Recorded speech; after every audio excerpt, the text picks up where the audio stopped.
The key to our sexuality is emotion. And when we reconsider our history of emotional adaptation, we find, inevitably in everyone's case, an early reaction or reaction pattern that persists throughout the individual's life and is just dramatized, elaborated, but is there very early.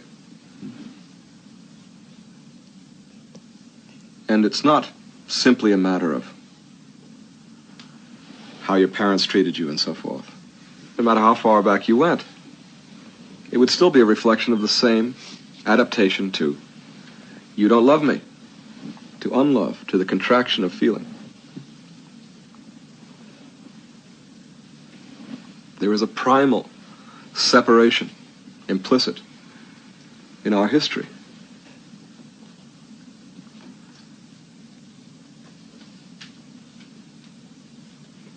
And we may not even say that it's the matter of coming out of the womb, separation from the mother. The primal event is not some circumstance that happens to us. It's not within our experience. It's not something that we conceive relative to us. The primal event is us, is me. It's not my separation from something that is it. It's my appearance, my existence, independently.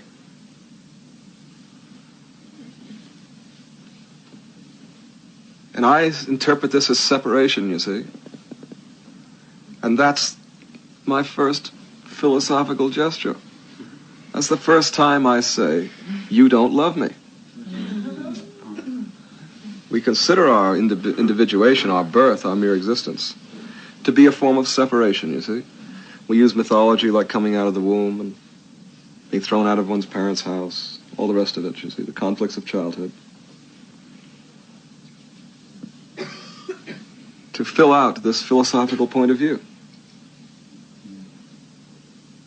The inherent vulnerability of our independent existence is a shock. And we reflect on all experience, down to the most primitive moments in the womb and so forth, as a kind of rejection. We look out into the universe and we feel insulted, rejected, unloved. We're dying and so forth, you see. We make philosophy out of our independence. It's not our experiences that tell us we're not loved. Some people don't love us, surely. But we're philosophically disposed to that point of view. This is our interpretation of existence itself. Not on the basis of any experience we've had, but on the basis of our independence itself. And therefore, our independent existence means separation to us. Whereas, in fact, you see, all it is independent existence. And when you become strong, if you ever can become truly strong, autonomous, able to take a deep breath, see, then you stop interpreting the universes as a form of rejection. So as a great parent from which you've been expelled, under whose domination you live, who has rejected you, who's not loving you, or who loves you. Well, the whole matter that is of interest, that's significant about diet and health, is implicit in this consideration. This metaphysical supposition that everyone makes, and by which everybody interprets their past. Everyone is simply born into the conventional condition of independence. And everyone interprets that as rejection.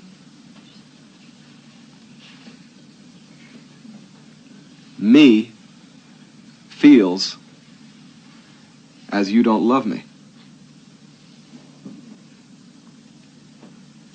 Interpret all of our history while we're vulnerable, while we're growing, and you see that never comes to an end because we're always growing.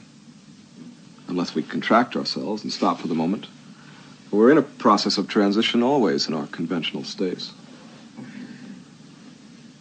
So we interpret our past, we think, is very much different than our present and future, as being a vulnerable time. And during that time, sometimes we had a good experience, sometimes we had a bad experience. But what it all comes down to is you don't love me. Or as a fundamental disposition in us to be contracted in our feeling. And that really is not the results of our experience, whatever our experience. May be reinforced in all kinds of social and other chronic ways. But it's not the results of experience. It is our philosophy, our point of view, our disposition. It is the presumption we make in the instant of the recognition of our independence. So I, me apart, is felt as you don't love me, and therefore lives as unlove. I don't love you. Until we become awakened from that sleep. Vital shock, you see? Birth, not the birth trauma in the pure physiological sense, but the recognition of independence, in which you steadily observe, increasingly observe, that you are vulnerable, that you are subject to circumstances,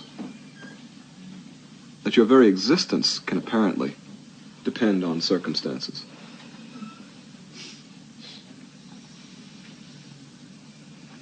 The more you observe of it, the more it looks like you don't love me.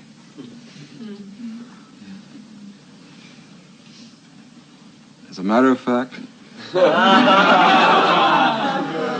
that is the way it seems, doesn't it? Yeah. If you look from here to as far as you can conceive looking, it doesn't look like we're loved. It looks like we're trapped. Yeah.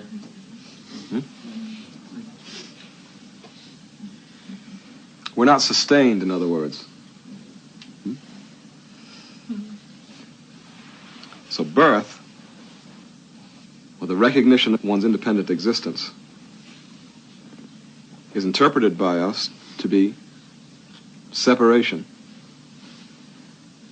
It's interpreted by us as a moment of being unloved, a permanent gesture in which we're essentially unloved. And all of that comes down to the feeling that we are not sustained.